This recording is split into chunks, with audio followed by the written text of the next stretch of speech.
were found Sunday afternoon, July 7th. My dad and his fiancée, Karen, were shot and killed in their beds. I was 17 and my brother was 15, and there was just shock. The killer made it downstairs, shot Karen Harkness multiple times, shot Mike Cisco multiple times. Whoever it was that did this hated these people. The only person that hated them was my mom. Dana. What should people understand about the fact that you, Dana Chandler's daughter, thinks Dana Chandler killed your father? I do have a mind of my own, and I'm not biased in this situation. I don't want it to be her. I want the truth to come out. I wanted to help the police, so I started to record my conversations with her. I think that the only way I can really move on with a relationship with you is if we can get it, you know, if you can just tell me yourself that you did it. Well, number one, I didn't do it, and number two, I don't know what happened, Haley. Did you know anything about the death of Michael and Karen? I have no idea what happened to Michael and Karen. I hit a point where I didn't know if justice would ever be served. Both hands out of the car. I needed justice for my dad and for Karen. We, the jury, find the defendant guilty of the crime of murder in the first degree. I feel better in the sense that my dad's killer is paying for their actions. I don't feel better that my mom is capable of killing my dad. And then the Kansas Supreme Court comes and says, this is prosecutorial misconduct. We're going to go ahead and overturn her conviction. You have a new trial. My liberty, my freedom is hanging in the balance. If she could bring out something to prove she didn't do it, that's for her and her own freedom, but she can't, and she hasn't. I did not kill Mike Cisco. She would not hesitate to get revenge on me. I did not kill Karen Harkness. I know the truth. I am an innocent woman. The truth is that she murdered them. She scares me. Your mom scares you. Yeah.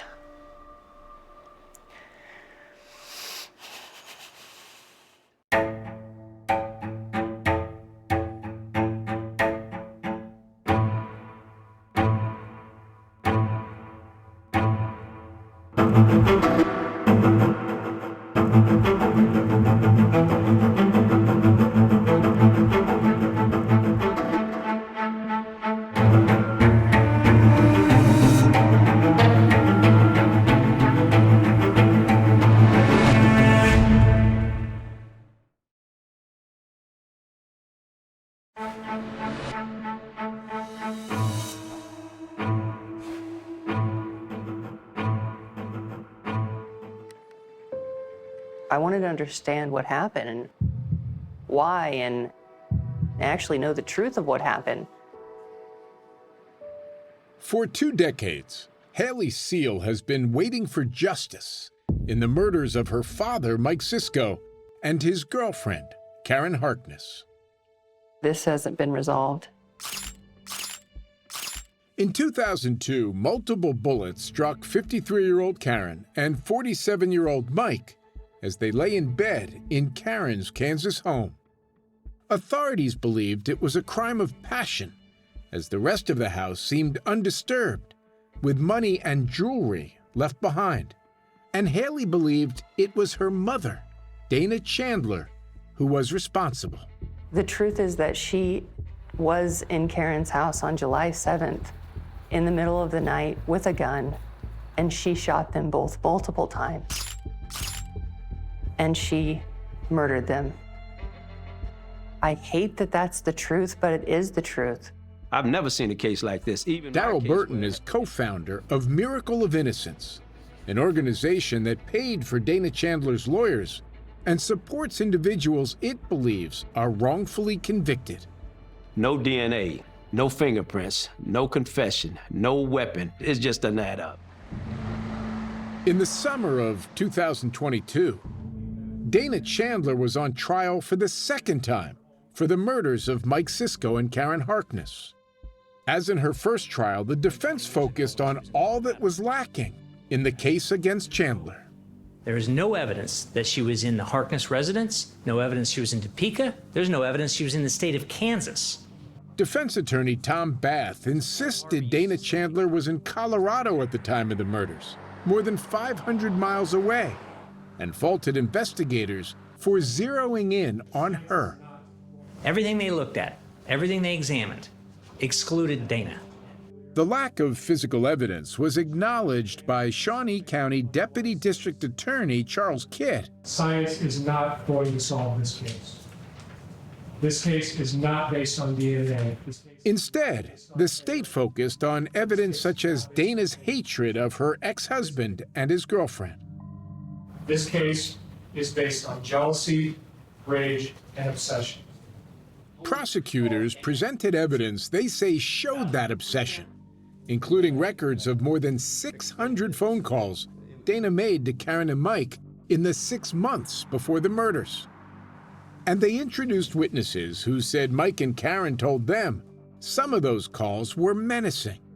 Karen's coworker, Kim Warrender.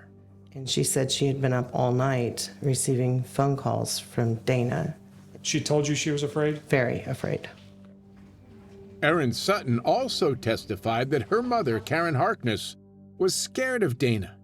She spoke about messages she said she heard that Dana left on her mother's phone. She would call my mom horrible names. And like what kind of names would she call her? She would call her a whore. In addition to testimony about calls Dana Chandler made, there was also attention paid to when there was no call activity on her phone, specifically during 27 hours the weekend of the murders. Authorities believe Dana Chandler's phone was turned off so it could not be traced as she traveled to Kansas. But the defense suggested it could have just been spotty cell phone service in Colorado. Prosecutors told the jury about a purchase Dana made the day before the murders, but failed to mention to investigators. Kit asked Richard Voley, the lead detective on the case, about the purchase. Can you tell us what that is? This is an AutoZone receipt. It shows the first two purchases were $5 gas cans. Authorities wondered why Dana didn't tell them about the gas cans, and why she would need gas cans unless she was planning a trip, perhaps to Kansas, and did not want to stop for gas along the way. And there was the issue of Dana Chandler's alibi. According to Detective Voley, a changing, unconfirmable one. One witness testified that Dana said she was in the mountains in Colorado at the time of the murders. But Detective Voley testified Chandler told him she was at home in her Denver apartment. She said she'd stayed at her house, had no guests or phone calls, and that she turned in about 9 o'clock. A friend of Dana's testified about something authorities thought might have been a dry run for the murders. She said about a month before the killings, Dana called and told her about a trip she made to Mike's home. She told me that she knew nobody was in the house and that she went into Mike's home through the window. After that, she did go to his girlfriend's house and sat outside her house waiting for them to come home, but they didn't show up. Did she tell you what she did when she got into Mike's house? She wanted to see what it looked like on the inside. But Dana's attorney questioned the reliability of her testimony, pointing out she may have gotten some dates wrong regarding calls with Dana. It must not have been a Monday. But 20 years ago, you said it was a Monday, right? Sure. Testimony about Chandler's behavior also came from Kathy Boots, Mike's sister. She described an incident several years before the murders that she said she witnessed while staying at Mike's house. We went to bed that night, and I woke up in the early morning hours to a noise out in the backyard, and we had left the back porch lights on. And I looked out through the blinds, and Dana was jumping on the trampoline out back. And Mike's brother-in-law, Mark Boots, recounted a disturbing conversation he said he had with Mike 9 days before the murders. Mike told me that the patterns of harassment had increased and that he feared for he and Karen's lives. Mike and Dana's daughter, Haley, was going to be in the uncomfortable position of testifying against her mother. And who is Dana Chandler to you?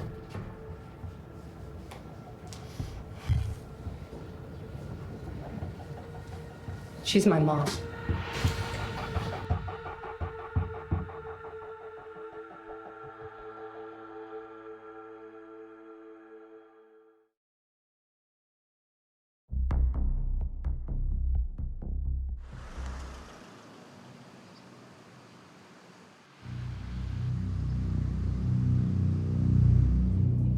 I was absolutely still nervous and scared. Being up there, it causes conflict. As Haley Seal reflected back on testifying against her mother, Dana Chandler, she recalled the stress she was under. As a prosecution witness, Haley was asked to describe some of her mother's behavior. Behavior Haley said she found obsessive. Was there a time where you were asked to spy on your dad? Yeah. Haley recounted an incident after her parents split up, when she said Dana drove her and her brother to Mike's home, and they all sat in the car to watch the house. She said, come on, we need to watch your dad and you can be my little helpers. She had me go with her to the house after so long, and she wanted to look in the windows. Did she look in the windows? Yeah, we both looked in the windows, and she said, did you see that? Did you see that? And I said, no, I didn't see anything. It was episodes like that which led Haley early on to think her mother could be responsible for the murders. I always suspected she had something to do with it because of the history of her harassment, stalking, hatred, talking bad about them to us all the time. Haley testified about some of the ways her mother expressed that dislike of her father, like the demeaning ways Dana referred to him in emails and online chats, including ones where Dana referred to Mike as it, sent when Haley was 14 years old. Did she call him manipulative and deceiving? Yes. And then calls him a rapist? Yeah. And just a couple of lines down, I hate his guts. Yeah. Are those things that you want to type to you? Yes. Nobody can say that you were in Colorado that weekend. Also played in court were those conversations Haley secretly recorded with her mom as she tried to learn more about Dana's possible involvement in the murders. In all the conversations you had with her over the days, weeks, months, even years after this happened, she never told you something that made you think, well, at least my mom didn't do it. No, every time I talked to her, I felt more and more confident that she definitely had something to do with it. And perhaps most telling to Haley was a conversation played in court where Dana said she had thought about killing Mike. Ever think about killing him? No, but I did. In one of those discussions, Haley asked her mother about why she bought those 2 gas cans, which authorities thought could have been used to help drive round trip from Denver to Topeka without stopping in Kansas for fuel. Dana, who'd been a problem drinker, explained she bought them for someone else, a woman she met at AA. She asked me for money, and we don't give people money at AA. I said, I'll go buy you some gas. The prosecutor asked Haley if she was able to learn anything more about that woman from Dana. She wouldn't tell you who that person was? No, she didn't. But Dana's defense team argued those recorded conversations proved nothing about the murders. And regarding the 2 gas cans, it maintained that the 10 extra gallons the cans could hold would not have been enough for Dana to drive round trip from Denver to Topeka without still needing to stop for fuel. The defense accused authorities of tunnel vision, including not looking more thoroughly at other suspects. And her lawyer said Dana Chandler never owned a 9mm gun, the type of weapon used in the murders, which was never found. What was found were unusual bullets made in Israel. Israel Military Industries, that's the manufacturer.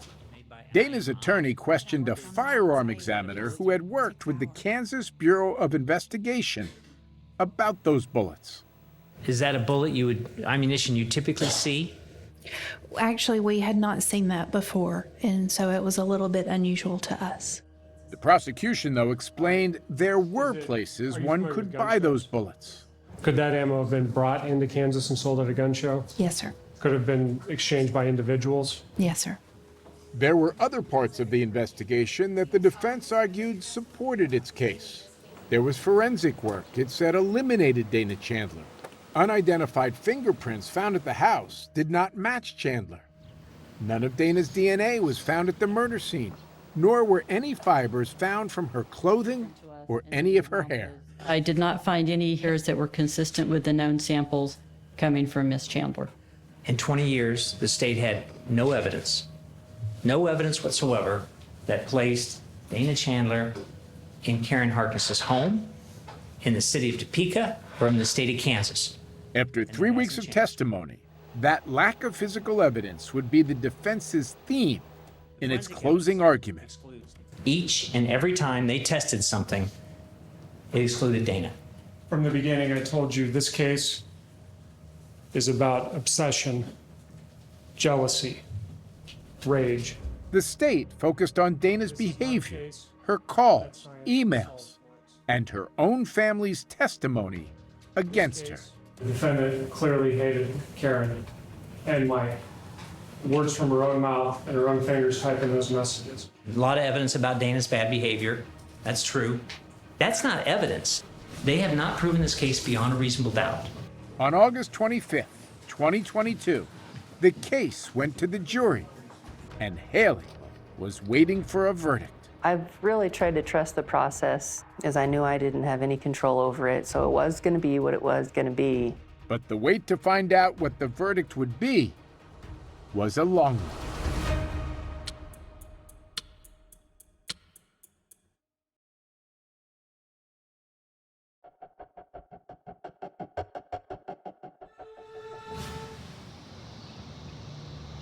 When you retire to the jury room, you will first select one of your members as presiding juror. The person selected will preside over the case in the second trial of Dana Chandler for the murders of Mike Sisko and Karen Harkness went to the jury on August 25th, 2022. That day came and went, as did several more. Members of the jury, would you like to recess for the day? Yes, we would like. After about 4 days, I started to get nervous and think, wow, this actually could not come back in a guilty verdict. And I started to think about that possibility. And so I prayed. And I just trusted that if she did get away with this, that life would have to go on, right? Members of the gallery, I would ask that you just please refrain from any outbursts. After 6 days of deliberating, Dana Chandler would learn her fate. I understand that the jury is unable to reach a unanimous verdict at this time. Is that correct? That is correct. The jury informed the judge they were deadlocked. You're hung at this time, is that correct? There were 7 votes to convict and 5 to acquit. We did what we could with what we had. Ben Alford and Carrie Kimes were 2 members of the jury who voted to find Chandler not guilty. I never saw actual evidence that Dana Chandler was ever in the Harkness home. I can't send somebody to spend the rest of their life in prison if you can't even prove she left Colorado that weekend. Science is not going to solve this case.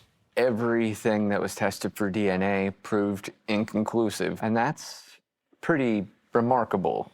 But for juror Randy Edwards, the state's depiction of Dana Chandler's behavior was persuasive evidence. She was beyond upset. She was obsessed. He also found those conversations Haley recorded with her mother to be convincing and voted to convict. Ever think about killing him? No, but I did. When I was able to comprehend that Dana said that she had thought of killing Mike, that was probably the piece that pushed me beyond any question of reasonable doubt anymore. There was a split verdict, but the majority of the jury was in favor of a conviction. And that was meaningful. DA Mike Kagay decided to retry Dana Chandler.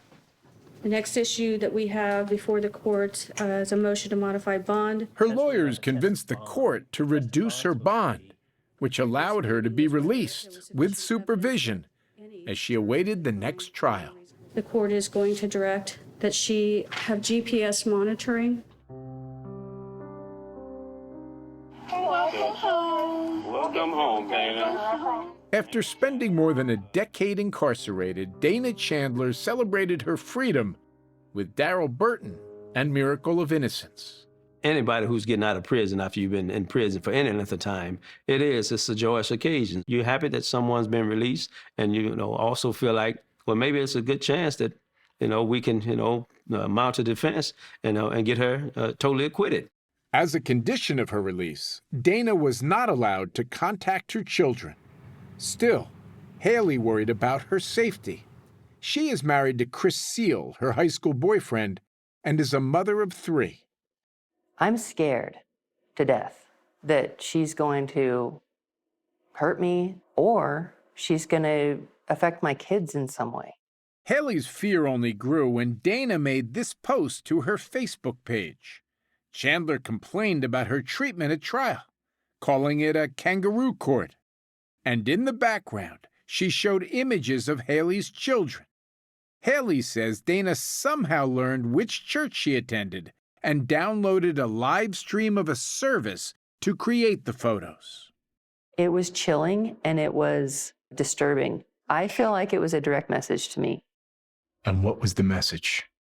Intimidation. I don't care about your boundaries.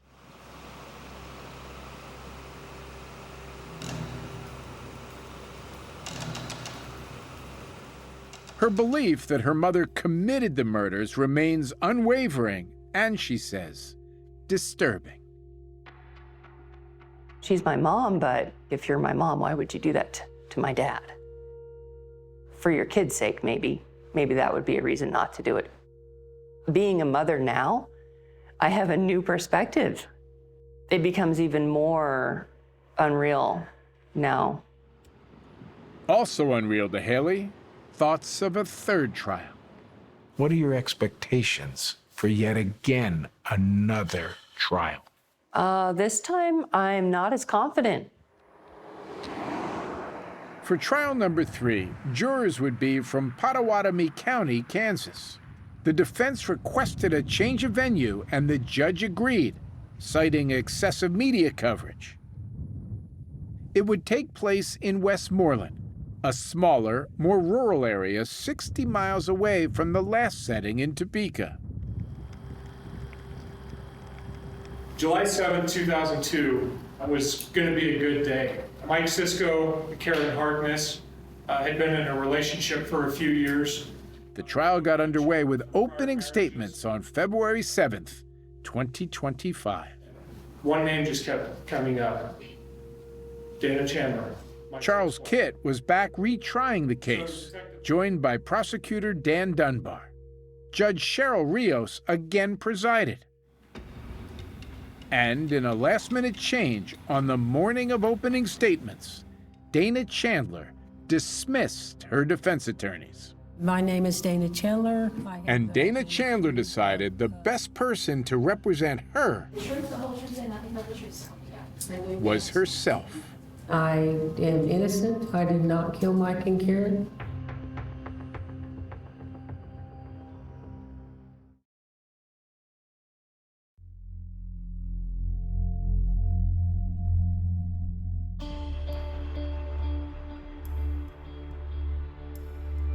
I think this case is a character assassination. In February 2025, Dana Chandler was on trial for the third time for the murders of Mike Cisco and Karen Harkness. But this time, she was representing herself. She was exercising her constitutional right. It was an unknown. It was certainly unexpected. One thing that was the same as in the previous trials, Haley Seal testified. Good afternoon. Hi. Can you please tell the jury your name? Haley Seal. Haley was asked again by the prosecution about her mother's inappropriate behavior. What sort of things would she say about Karen? She called her a homewrecker, a slut, very bad names. Prosecutors were also interested in an incident when Dana Chandler drove Haley and her brother to drop them off at Karen's house. We waited there for a really long time in the car. Then my dad and Karen got there, and my mom got out and yelled at them and just was very angry with my dad. Haley, I don't have any further questions. Thank you. When it was time to be cross-examined, Haley knew it would now be her mother doing the questioning. Hello, Miss Seal. I really went up there with like my game face on, you know. I knew it was war. I knew it wasn't gonna be a nice, a cordial, a thoughtful, you're the victim, this was your dad, and I'm so sorry place that she'd be coming from. Dana Chandler challenged Haley about her description of that drop-off at Karen's. Chandler said it was Haley's father, Mike, who was behaving badly, not her. When your dad and Karen drove up, your dad stormed over to the car. Oh, no. No, he did not. And he started banging on the window. What? No, he did not. I was inside that car, and my dad absolutely did not bang on the windows. And I didn't get out of it. I never got out of the car. You were the first one out of the car. I was just in disbelief because I knew she just made that up because it never happened, and he never did that. But I didn't get concerned. I just said, no, you know, I'm glad you asked so I could straighten this out. That never happened. And then it comes down to who's believable. And I wasn't worried about that. As another way to seemingly explain some of her past behaviors, Chandler brought up that she used to have a drinking problem. And I did tell you that I realized that I had a problem with alcohol. You did tell me you had a problem with alcohol. Something Dana said she stopped by 1999, 3 years before the murders.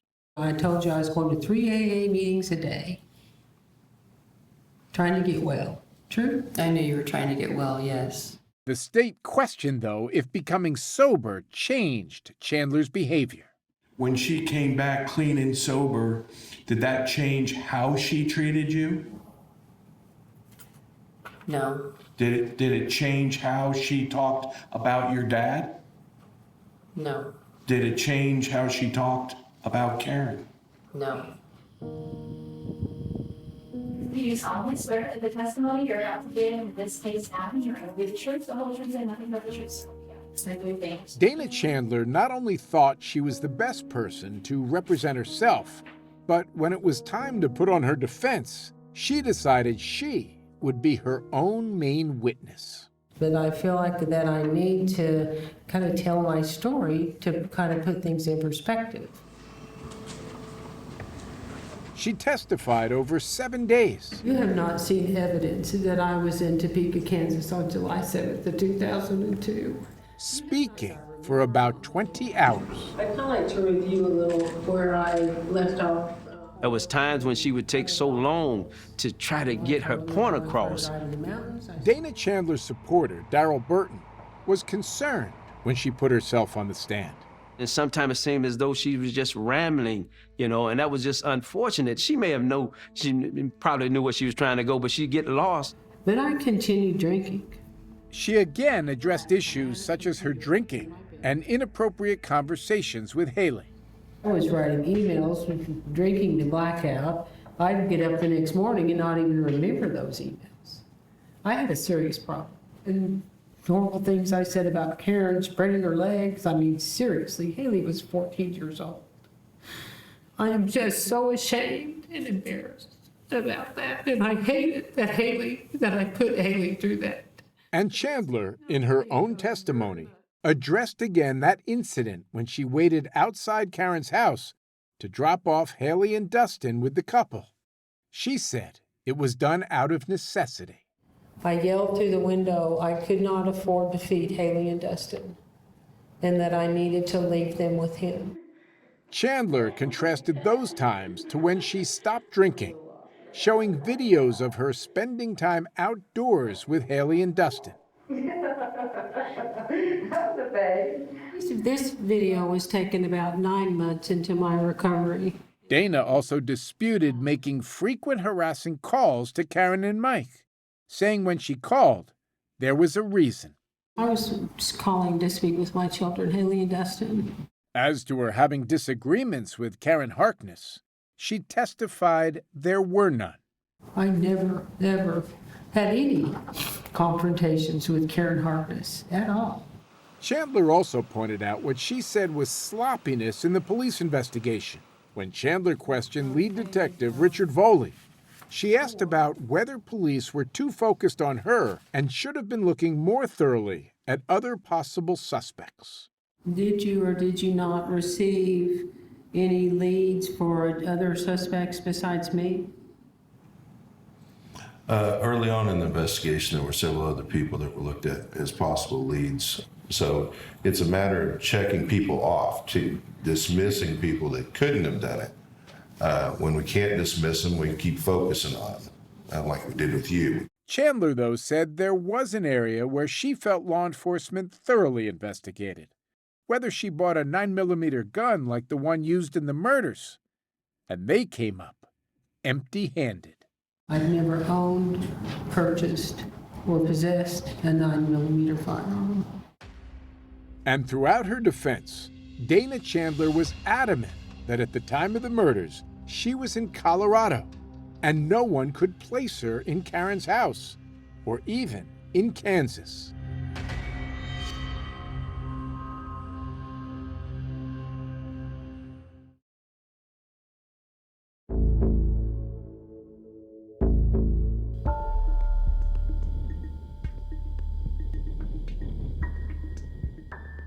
It seemed like a simple question Dana Chandler was asking Detective Voley. Did you ever develop any information that I was in Topeka, Kansas on July 6th or 7th of 2002? But in answering that question, Voley said there was a woman named Patty Williams who may have spotted Chandler in the state of Kansas around the time of the murders. What do you know about Patty Williams? She was a clerk at a convenience store in Waukene, Kansas. The gas station convenience store in Waukene, where Williams worked, was nearly halfway between Denver and Topeka. It had been visited by an investigator searching for locations where someone may have spotted Chandler around the time of the murders. There, the investigator showed Williams this photo of Dana. She was 7 out of 10 that it was you. According to Voley, the clerk was 70% sure she had seen Dana Chandler and described some distinguishing features. She had said that she had gray near the hairline around the temple. Chandler, though, told the jury she did not have gray hair back then. By the time of the trials, Williams had died and could not be questioned again. Chandler also expressed concern that the investigator only showed a single photo of her initially, instead of an array of photos, including different people, something Voley did do when he went to the gas station about 2 weeks later. We later went out with what we call a six-pack photo. It's 6 photographs of people that look very similar, and amongst those photos was Miss Chandler. Voley said Patty Williams immediately picked out Chandler, and again was 70% sure she saw her there. But Voley acknowledged using an array initially would have been better. There was still, for law enforcement, the issue regarding Dana Chandler's alibi. Remember, Voley said Dana told him she was home in her Denver apartment the night of the murders. But she told others, including an acquaintance, Jeff Bailey, she slept in her car in the Colorado mountains that night. I was confused. Dana Chandler told the jury she had been confused when she spoke with Voley, but Prosecutor Kit was not accepting that explanation. So what you told Detective Foley is not consistent with what you told Jeff Bailey, is it? As far as my trip to... Ms. Chandler, it's not consistent. That part, okay, yeah, I would agree with that. That's true. Have you seen that document before? Once again, those secret recordings Haley made with her mother were played in court. Ever think about killing him? No, but I did. This time, Kit questioned Dana herself about its authenticity. Was that your voice saying, did you ever think about killing him? I did. It sounds like it, yes. When it was time for the final witness, Dana Chandler decided it should be Dana Chandler. She knew the jury heard witnesses testify about her parenting and past behavior. Chandler explained if she was a less than attentive mother, it was because of her drinking and a lack of money, not a lack of love. I absolutely did want to have a relationship with my children. You know, I think the financial, the substance abuse combination, it just wasn't feasible. That's all I have. Thank you. Any thoughts? Ms. Chandler, during this time that you couldn't afford to feed your children, you were buying booze, correct? I was. You're buying enough alcohol to get blackout drunk? I was. Okay. Thank you. There for the questions. Okay. And with that, after 18 days of testimony, Prosecutor Charles Kitt and Dana Chandler presented their closing arguments. Why are Mike and Karen dead? And the evidence shows one simple answer: control. I think Kit nailed it when he said it was about control. The state described Chandler losing control of Mike as he planned his future with Karen and the rage that followed. And that's what led to the defendant traveling to Topeka, Kansas on July 6th and murdering them on July 7th. Kit spoke about Chandler's depiction of events not lining up with the testimony of others. It's the defendant versus everyone. You can believe the defendant's testimony, or you can believe everybody else that you heard from in this case. In Dana Chandler's closing, she used a scale to make her point that prosecutors, whom she called her accusers, did not have enough evidence to tip it in their favor. The accusers must tip the scale. Here I'm innocent. I have my infirmities and I have my shortcomings. But I do stand here before you all today and proclaim that I am an innocent woman. She acknowledged the life she led was not perfect, but said that doesn't make her a murderer. The state has woefully failed to meet its burden to prove beyond a reasonable doubt that I killed Mike Cisco or Karen Hartness.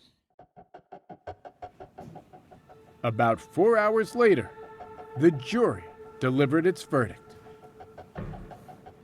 We, the jury, find Dana Chandler guilty of murder in the first degree as charged in count 1. Verdict from count Guilty 2. of the murders of Mike Cisco and Karen Harkness. After hearing the verdict, Dana Chandler turned away. And while it was the verdict Haley hoped for, the end result is nothing she ever wanted. It is so much worse that my mom is the one behind these murders because we lost my dad and Karen, but then through all this now we've lost our mom. I really wish it was someone else. I don't believe that they have proved this case beyond a reasonable doubt. Chandler's supporter, Darrell Burton, remains undeterred. He still believes she is innocent. The evidence just doesn't, prove that she's guilty of anything. Dana Chandler is filing motions for an appeal. 48 Hours reached out to Chandler again for this episode, but did not receive a response. I am very confident in this verdict. District Attorney Mike Kagay is certain the jury convicted the right person. I have every confidence in my prosecutors and how they handled this case. The focus of this case has gone almost completely to Dana Chandler, and that the victims has really been lost, which is really sad. More than 20 years have passed since Mike Cisco and Karen Harkness were murdered, and Haley wants to make sure the lives lost are not forgotten. I was trying to tell my daughter about who my dad is. And I said, he was a really fun, supportive, encouraging guy who believed in me and my brother. And Karen was so kind, so accepting. I miss them a lot.